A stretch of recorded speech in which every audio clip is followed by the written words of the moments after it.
배신의 밤, 용서의 새벽. 여러분, 만약 당신이 사랑하는 아내를 위해 준비한 깜짝 선물이 당신의 인생을 송두리째 뒤흔들 지옥의 문을 여는 열쇠가 된다면 어떡하시겠습니까? 오늘 이야기는 한 남자의 끔찍한 비극이자 차가운 복수극의 시작입니다.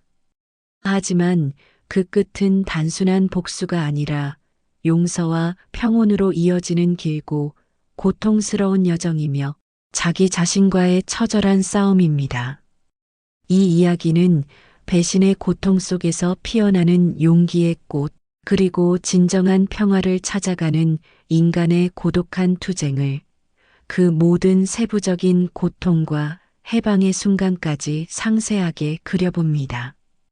이 이야기는 단순한 사건의 나열이 아닌 한 남자의 영혼이 파괴되고 재건되는 과정을 담고 있습니다. 여러분, 편안히 앉아 이 깊은 여정을 따라와 주세요. 그날 밤, 시간은 마치 깨진 유리 조각처럼 영원히 멈춘 듯 느리게 흘렀습니다. 10월의 쌀쌀한 비가 창밖을 두드렸고, 저는 긴 지방 출장에서 이틀 먼저 돌아온 기쁨으로 가득 차 있었습니다.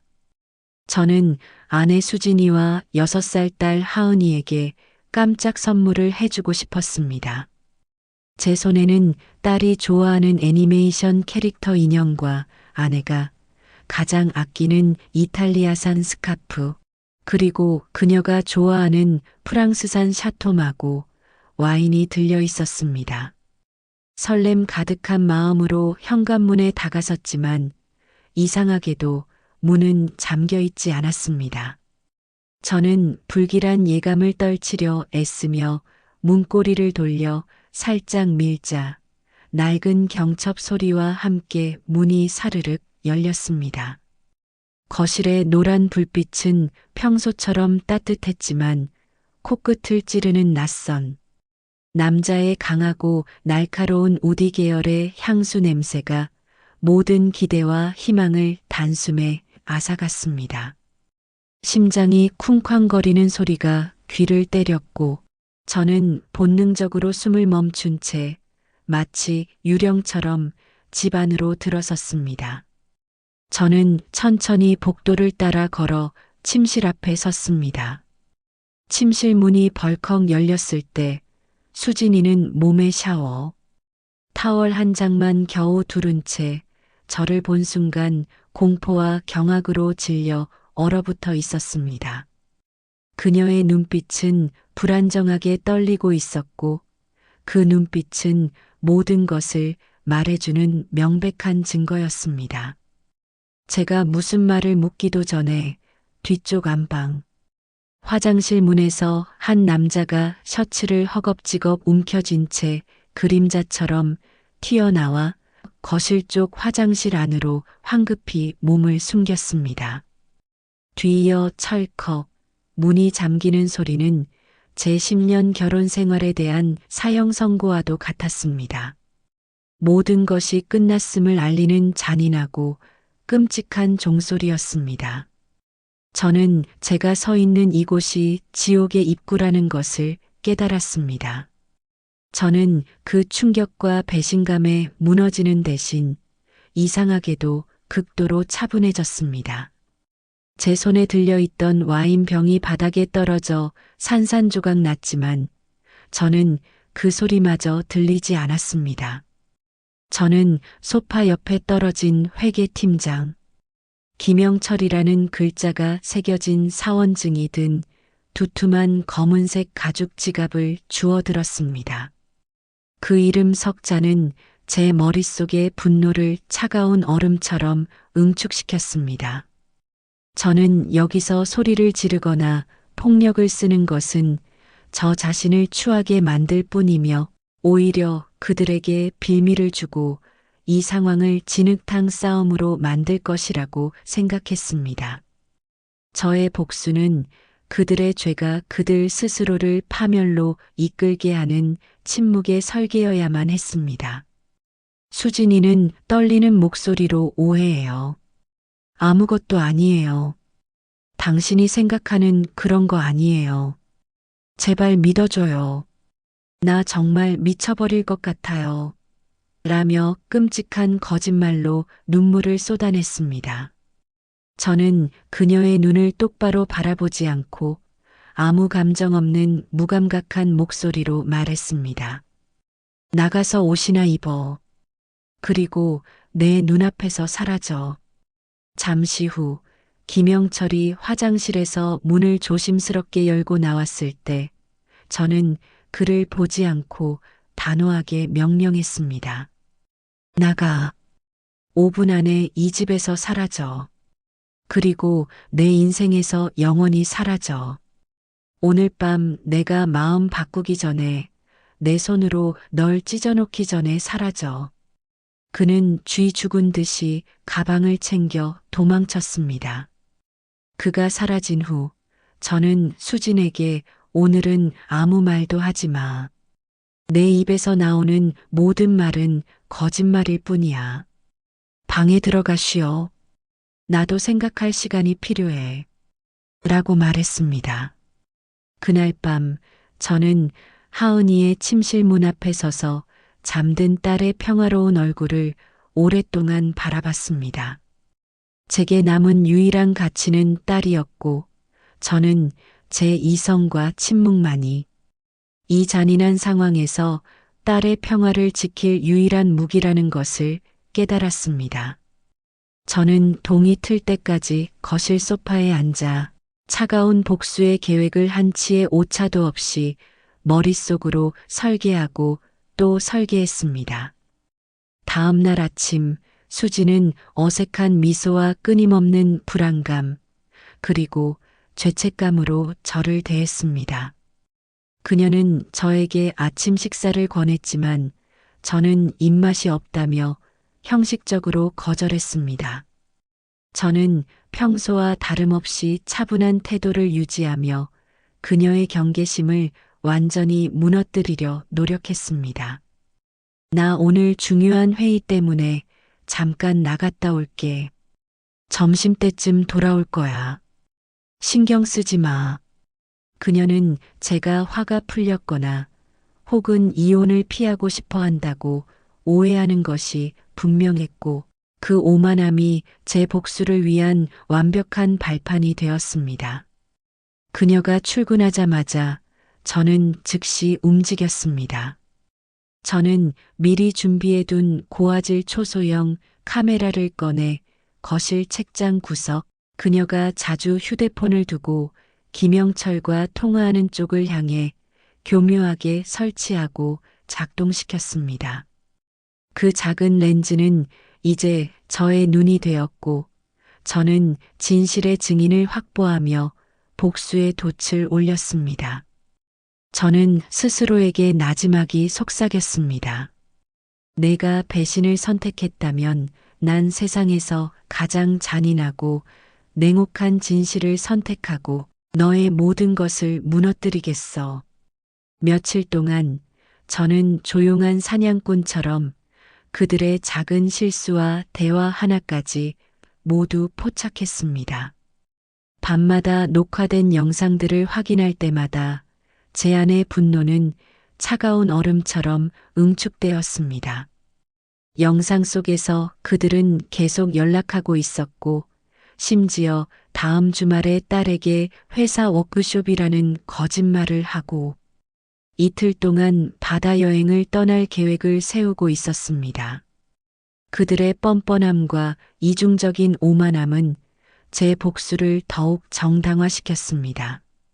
저는 이 모든 증거를 고화질 영상과 메시지, 캡처 파일 형태로 2개의 분리된 USB 드라이브에 백업하고 결정적인 순간을 기다렸습니다. 결정적인 증거가 충분히 모였을 때 저는 곧바로 실행 단계에 들어갔습니다. 저는 김영철의 지갑 사진과 함께 굵은 펜으로 쓴 비밀을 지키고 싶으신가요? 지난번처럼 소리 없이 사라질 수 있을까요? 당신이 저지른 모든 일은 고화질 영상으로 기록되고 있습니다. 이제 곧 당신의 아내와 회사가 알게 될 겁니다.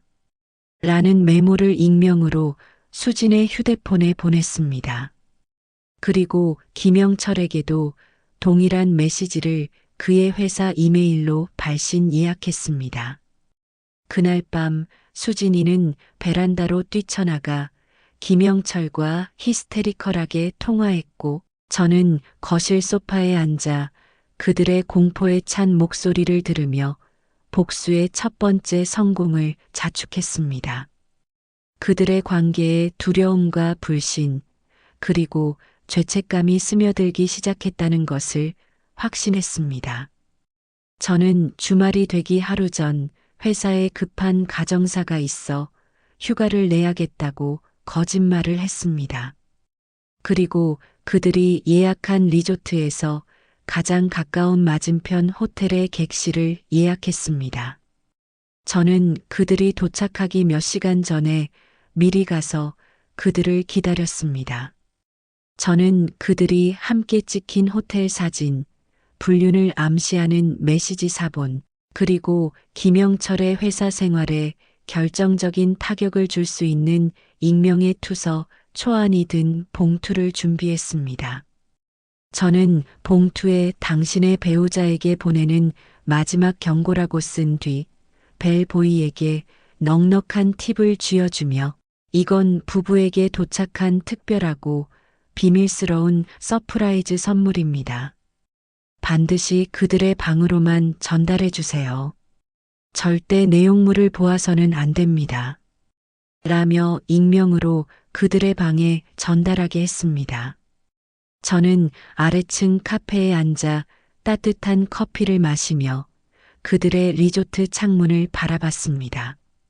얼마 지나지 않아 그들이 봉투를 확인했을 때 그들의 얼굴에 떠오르는 경악과 절망, 그리고 서로를 향한 극심한 원망은 제가 기대했던 것 이상이었습니다. 그들의 주말은 낭만적인 여행이 아닌 파국으로 변했습니다. 그들이 당황하고 고통스러워하며 서로를 비난하는 모습을 지켜보면서 저는 비로소 제가 원하던 공정한 대가를 치르게 하고 있다는 차가운 만족감을 느꼈습니다. 그들의 고통스러운 감정이야말로 제가 그들에게 내리는 가장 잔인하고도 공정한 형벌이었습니다. 다음 날 아침 그들이 짐을 싸서 도망치듯 리조트를 떠나는 모습을 확인한 뒤 저는 비로소 제 복수의 실행이 성공적으로 마무리되었음을 알았습니다. 집으로 돌아오자마자 저는 회사 동료에게서 김영철이 불륜 문제와 직장 내 윤리 위반으로 회사 윤리위원회에 회부되었고 정직 처분을 받았다는 소식을 들었습니다.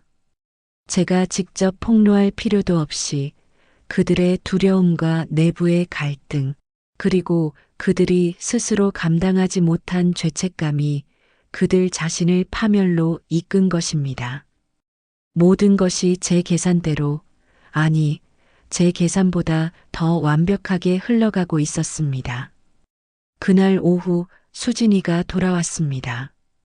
그녀는 완전히 지쳐 있었고 눈물로 붉어진 얼굴에는 절망과 패배감만이 가득했습니다. 그녀는 제 앞에 무릎을 꿇고 통곡했습니다. 내가 잘못했어요. 나 모든 걸 잃었어요. 제발 날 용서해줘요. 당신 없이는 살 수 없어요. 나에게 기회를 한 번만 더 줘요. 저는 그녀를 내려다보며 차갑게 말했습니다. 내가 자초한 일이야. 내가 감당해. 내가 손쓸 필요도 없었네. 이제부터 우리는 남이야. 저는 미리 준비한 이혼 및 재산 분할 서류를 테이블 위에 놓았습니다. 그 서류에는 이 집과 모든 공동재산을 딸 하은이 이름으로 이전한다는 내용이 명시되어 있었습니다. 저는 그녀의 죄에 대한 대가를 돈으로 받고 싶지 않았습니다. 저는 딸의 평화로운 미래와 제 마지막 남은 자존심 그리고 제 인생의 청결함을 지키고 싶었습니다. 저는 단호하게 말했습니다. 나는 내 돈이나 재산이 필요 없어. 서명해. 내가 가져갔던 모든 것을 돌려준다고 생각해. 이제부터 우리 사이는 끝이야. 난 단지 딸의 평화를 지켜줄 거야. 내 복수는 끝났어. 그녀는 떨리는 손으로 서명했습니다. 그녀의 손은 펜을 쥐고 있는 내내 떨렸고 눈물 자국이 서류 위를 적셨습니다. 그 순간 김영철이 다시 찾아와 제게 매달리려 했고 저는 문 앞에서 두 사람에게 그들의 배신이 평생 어떤 결과를 가져올지 차갑게 선언했습니다. 나는 너희를 때리지도 욕하지도 않았어. 하지만 너희 두 사람은 자신들의 행동이 어떤 결과를 평생 안고 살게 될 거라는 건 확실해. 나는 이제 너희에게 아무런 관심도 없어. 내 집에서 영원히 사라져. 김영철이 절망적으로 떠난 후 수지는 울부짖으며 제게 매달렸지만 저는 그녀의 손을 뿌리치고 마지막 말을 던졌습니다. 사람은 소중한 걸 잃었을 때만 후회하는 거야. 나는 거짓말이 아까운 거라고 생각하지 않아. 내 마지막 자존심이라도 지켜. 내가 스스로 이 집을 나가. 여기서 단 한 푼도 가져가지 마. 그녀는 마지막 눈물을 쏟으며 짐을 챙겨 떠났고 현관문이 닫히자 집은 무거운 침묵 속으로 가라앉았습니다. 저는 홀로 남아 끝난 결혼의 잔해 속에서 깊은 고독과 공허함을 느꼈습니다. 복수는 완성되었지만 그 성취는 달콤하지 않았습니다. 그저 모든 것을 잃은 자의 피로함과 무력감만 남아있을 뿐이었습니다. 수진이 떠나고 몇 주 그리고 몇 달이 흘렀습니다. 시간은 느리지만 확실하게 상처를 덮어주었습니다. 저는 딸 하은이에게 엄마가 멀리 일하러 가셨고 아주 많이 바쁘셔서 자주 올 수 없다고 말하며 일과 육아에 전념했습니다. 부녀의 삶은 단출했지만 저는 딸과의 사소하고 따뜻한 일상 속에서 점차 잃어버렸던 삶의 의미와 평온을 되찾고 있었습니다. 저는 매일 저녁 딸에게 동화책을 읽어주고 함께 그림을 그리며 그 작은 행복 속에서 제 마음의 상처를 치유했습니다. 딸의 웃음소리가 저에게는 가장 강력한 치료제였습니다. 저는 제 삶의 중심을 오직 딸에게 두었고 과거의 모든 그림자를 밀어내려 애썼습니다. 그러나 과거의 그림자는 예상치 못한 방식으로 저를 찾아왔습니다. 어느 날 새벽 수진이 교통사고로 중환자실에 실려왔다는 전화를 받았습니다. 제 안의 분노는 이미 사라지고 없었습니다. 저는 한밤중에 빗속을 뚫고 병원으로 달려갔고 의식을 잃은 채 누워있는 그녀를 보며 깊은 연민을 느꼈습니다. 그녀를 증오하는 마음은 이미 지쳐 사라진 뒤였습니다. 저는 그녀가 깨어날 때까지 옆을 지켰고 아무도 모르게 밀린 진료비와 치료비 전부를 계산하고 새벽녘에 돌아왔습니다. 이 행위는 그녀를 위한 것이 아닌 제 마음속 응어리를 풀어내고 저 자신에 대한 완전한 용서를 위한 것이었습니다. 저는 그녀가 죽기보다는 살아서 자신이 잃어버린 것들의 가치를 깨닫기를 바랐습니다.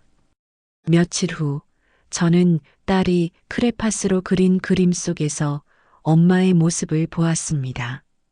그림 속 엄마는 눈물을 흘리고 있었고 딸은 그 옆에서 걱정스러운 표정을 짓고 있었습니다. 저는 더 이상 딸에게서 엄마의 존재를 지울 수 없다는 것을 인정했습니다.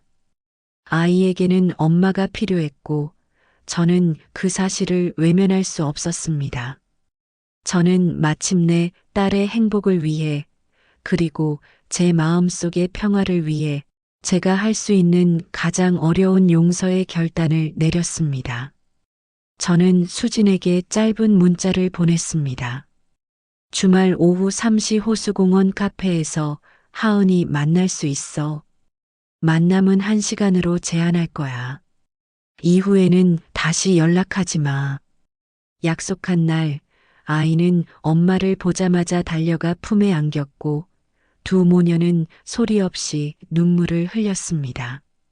저는 멀리 떨어진 벤치에 앉아 그 모습을 지켜봤습니다. 그 광경을 보면서 그녀를 미워하는 것이 더 이상 제게 아무런 의미가 없다는 것을 깨달았습니다. 증오심은 저를 과거에 묶어두는 쇠사슬과 같았습니다. 저는 깨달았습니다. 용서는 과거를 바꾸지는 못하지만 현재를 더 가볍고 자유롭게 만들어준다는 것을 그녀와의 만남을 허락함으로써 저는 비로소 진정한 평온의 한 걸음 다가섰습니다. 그 만남 후에도 수진은 힘든 삶을 이어갔습니다. 몇 달 뒤 다시 수진이 생활고와 저혈당으로 길에서 쓰러졌다는 소식이 들려왔습니다. 그녀는 모든 것을 잃었고 스스로 일어설 힘조차 없었습니다. 저는 또다시 병원으로 달려갔지만 이제는 연민이 아닌 한 인간으로서의 도리 그리고 딸의 엄마에 대한 최소한의 책임감으로 그녀를 도왔습니다. 저는 그녀의 최소한의 생계를 위한 돈을 익명으로 그녀의 통장에 넣어 주었습니다. 그리고 며칠 뒤 수진이 짐 가방을 들고 초췌한 모습으로 집 문 앞에 나타났습니다.